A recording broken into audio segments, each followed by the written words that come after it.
बिस्मिल्लाहिर्रहमानिर्रहीम। अस्सलाम वालेकुम। उम्मीद करता हूँ आप सब खैरियत से होंगे। प्यारे बच्चों, हमारे पास आज एक टॉपिक है जिसको हमने डिस्कस करना है, रिसेप्टर। लेकिन ये रिसेप्टर तो पहले भी हमने डिस्कस किया है। इसका नाम क्या है जी? Receptor with reference to skin.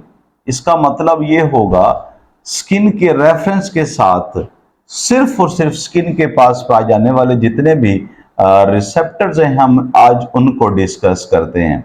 मैं बारी बारी उन सब के नाम आपके साथ शेयर कर देता हूं। बेटे जी याद रखिएगा, नंबर 1 पे हमारे पास एक रिसेप्टर कहलाता है मेजनर कार्पसल्स, और नंबर 2 पे हमारे पास है जी पैसिनियन कार्पसल्स, और नंबर 3 पे हमारे पास मौजूद है रफनी एंडिंग्स। ओके, और नंबर 4 पे हमारे पास मौजूद है हेयर फॉलिकल्स, और नंबर 5 पे हमारे पास मौजूद होता है जी Merkel cells. These all 5, there are 5 receptor जो स्किन के पास पाए जाते हैं। और ये स्किन के पास पाए जाने का इनका पर्पस क्या हो सकता है? आप जानते हैं हमारी स्किन से जो है वो हमेशा क्या पैदा होता है जी?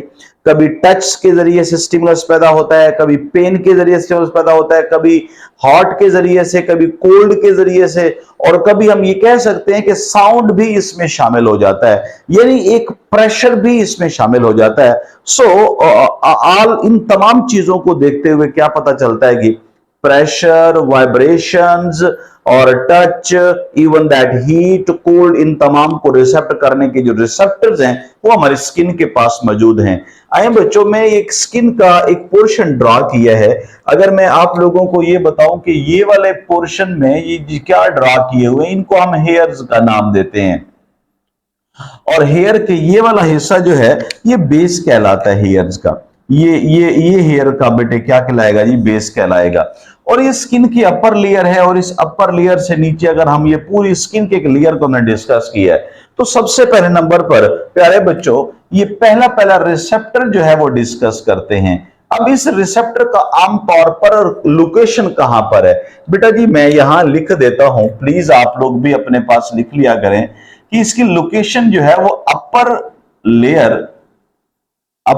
लेयर ऑफ स्किन, स्किन की अपर लेयर पर यह पाया जाता है। अगर ये स्किन की अपर लेयर पर, सबसे पहले तो आप ये देखें ना कि स्किन की अपर लेयर पर है, और ये बजाते खुद कोई अलग स्ट्रक्चर है, कोई ऑर्गन है? नहीं बेटा जी, असल में ना ये क्या है? सेंसरी नर्व एंडिंग है, सेंसरी नर्व एंडिंग्स।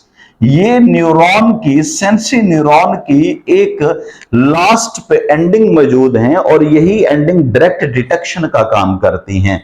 और इनका काम क्या होगा बेटे? इनका फंक्शन भी बता देता हूं, मेजनर कार्पसल्स।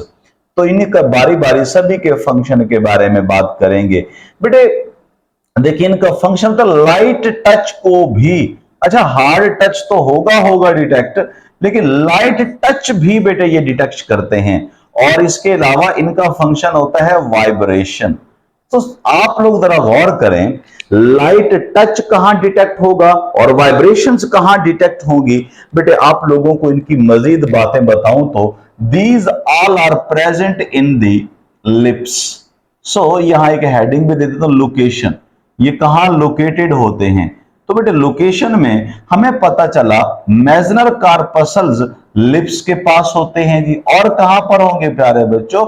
सोच लीजिए, तो सुनिए जी, फिंगर टिप्स पर भी होंगे। फिंगर टिप्स ये इन जगहों पर बेटे अवेलेबल होते हैं। नंबर 2 पे हमारे पास मौजूद है कौन सा वाला? पैसिनियन कार्पसल्स। प्यारे बच्चों पैसिनियन कार्पसल के हवाले से अपने दिमाग में एक पॉइंट बिठा लीजिएगा, और वो क्या है जी भला? ये भी क्या होते हैं? Sensory nerve endings. बेटे इनके बारे में भी लिख देता हूं, these all are the sensory nerve endings. इनको भी हम सेंसरी नर्व एंडिंग कहते हैं। और प्यारे बच्चों याद रखना है, ये भी स्किन के पास बेटे मौजूद होते हैं, आप देख लीजिए।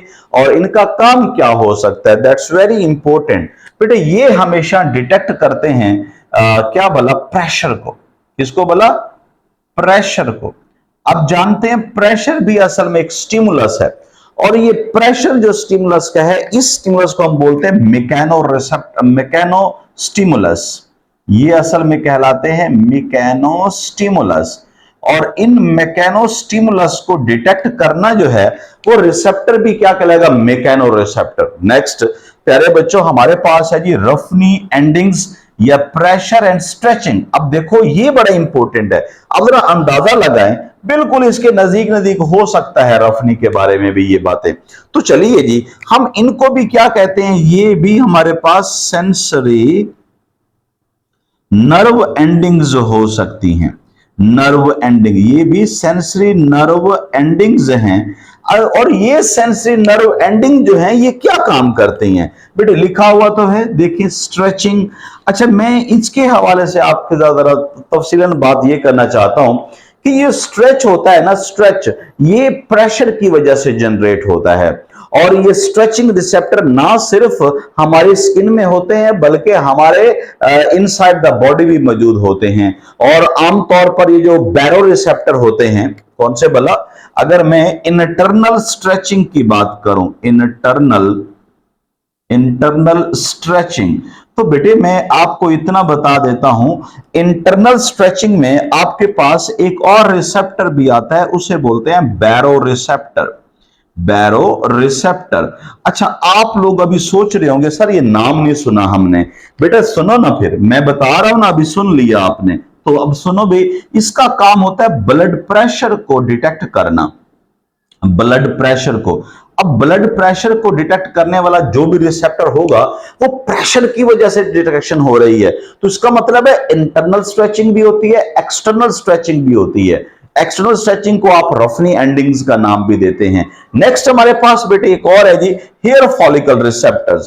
बेटे याद रखिए हेयर फॉलिकल रिसेप्टर, इनकी लोकेशन तो यहां दी हुई है, ये लें जी, ये लोकेशन दी हुई है। और ये सॉरी ये तो असल में उनका फंक्शन है, लोकेशन क्या है ये बता तो रहे हैं जी।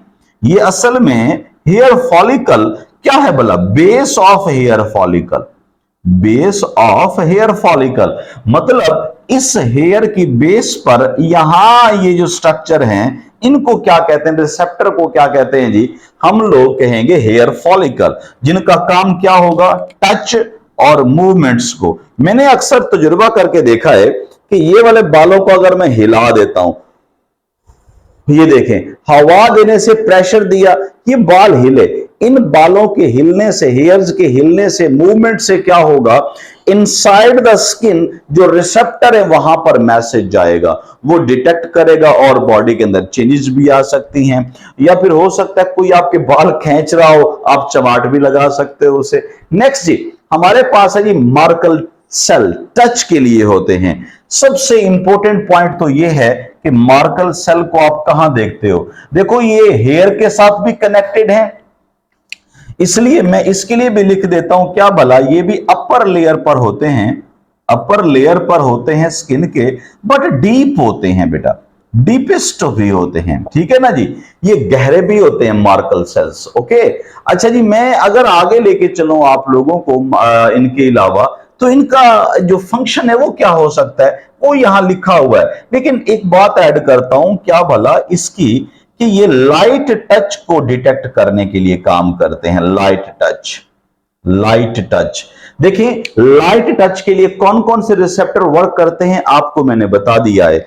अच्छा जी बेटे ये तमाम तर ये जितने भी रिसेप्टर थे ये सारे के सारे बेटे कौन सी चीजों को बता रहे थे, आपने गौर किया भला बेटे जी। नंबर 1 या तो ये बता रहे हैं आपको टच के बारे में, या फिर ये आपको बता रहे हैं किसी प्रेशर के बारे में, अच्छा जी, या फिर ये आपको बता रहे हैं किसी कौन सा और इसके अलावा कोई है स्ट्रेच के बारे में।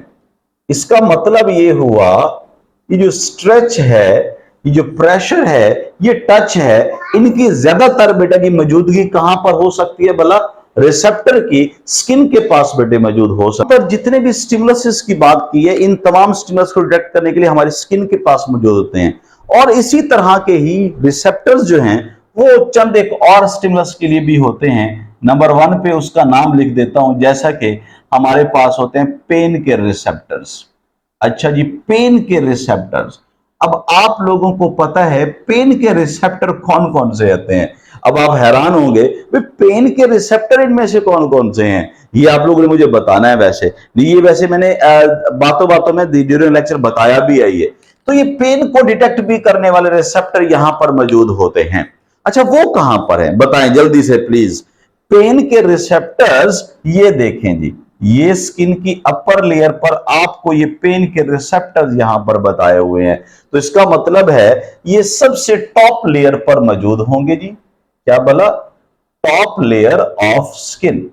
अच्छा, टॉप लेयर ऑफ स्किन पर ये पेन के रिसेप्टर होते हैं। पेन के अलावा ये और चीजों को भी डिटेक्ट करते हैं। कौन कौन सी चीजें हैं बेटे? और नंबर 2 पे हमारे पास है हॉट, और नंबर 3 पे हमारे पास है कोल्ड। यानी ये वो स्टिमुलसेस हैं जिनको फौरी रिस्पॉन्ड करना होता है। अगर मैं बात करूं पेन की, तो पेन अगर हो रहा है तो फौरी रिस्पॉन्स करेंगे, अगर ठंडा का आ रहा है तो भी फौरी रिस्पॉन्स करेंगे, और अगर गर्मी महसूस हो रही है तो भी रिस्पॉन्स करेंगे। तो इनकी ना मैं अबंडेंस के बारे में बात कर देता हूं। अबंडेंस यानी अबंडेंट कितने होते हैं ये हमारी स्किन के अंदर? सबसे ज्यादा मिकदार में हमें नजर आते हैं क्या भला? पेन के रिसेप्टर्स। ये लें जी, पेन के साथ मैंने क्या कर दिया? ज्यादा वर्ड यूज, ज्यादा का निशान लगा दिया। फिर हमारे पास सबसे कम पेन से कम लेकिन ज्यादा कोल्ड के होते हैं। फिर हमारे पास कोल्ड से कम हीट के होते हैं। इसका मतलब ये हुआ कि ये तरतीब है। अगर मैं आप लोगों से ये कहूं प्यारे बच्चों, ये अगर 1 है तो ये बेटे क्या होंगे भला? 10 होंगे। अगर ये 10 है तो ये 27 होंगे। इसका मतलब है ये जो टाइम मैंने लिखा है ये टाइम की बात कर रहा हूं, मल्टीपल की बात कर रहा हूं। ये भी हमारे पास कितने टाइम्स होंगे जी? ये भी हमारे पास 10 टाइम, और ये हमारे पास होंगे जी क्या बोला? 1 टाइम। प्यारे बच्चों, एक क्वेश्चन आमतौर पर पूछ लेते हैं एमडी गाइड के अंदर कि बताएं कि ये हमारे पास पेन का जो रिसेप्टर है ये हीट की निस्बत कितना ज्यादा होता है। देखिए बच्चे कंफ्यूज हो जाते हैं, सॉल्व नहीं कर पाते हैं, तो उन्हें क्या बताना चाहिए कि 27 टाइम तो है पेन का, और कोल्ड का है 10 टाइम, और इन तमाम को आप मल्टीपल करेंगे तो इन दोनों का डिफरेंस आएगा। तो अल्टीमेटली आपके पास डिफरेंस क्या आ जाता है बोला? 270 time greater than the heat. अच्छा जी, दोबारा सुनिए। अब बेटे देखो, पेन के रिसेप्टर 27 टाइम होते हैं हमारी स्किन के पास, मतलब हल्का फुल्का पेन महसूस कर लेते हैं। किसकी निस्बत 27? बेसिकली बेटे कोल्ड की निस्बत। कोल्ड इस हीट की निस्बत 10 टाइम होता है। सो हमारे पास 270 इसका आंसर भी आ सकता है। ये पेन की निस्बत से हीट के बारे में बताया। बेटे ये एक लॉन्ग क्वेश्चन है, और इस एक लॉन्ग क्वेश्चन ने आपको पूरे 4 नंबर दे देने हैं, और ये 4 नंबर हासिल करने के लिए आपको कंप्लीट ये लेक्चर देखना होगा।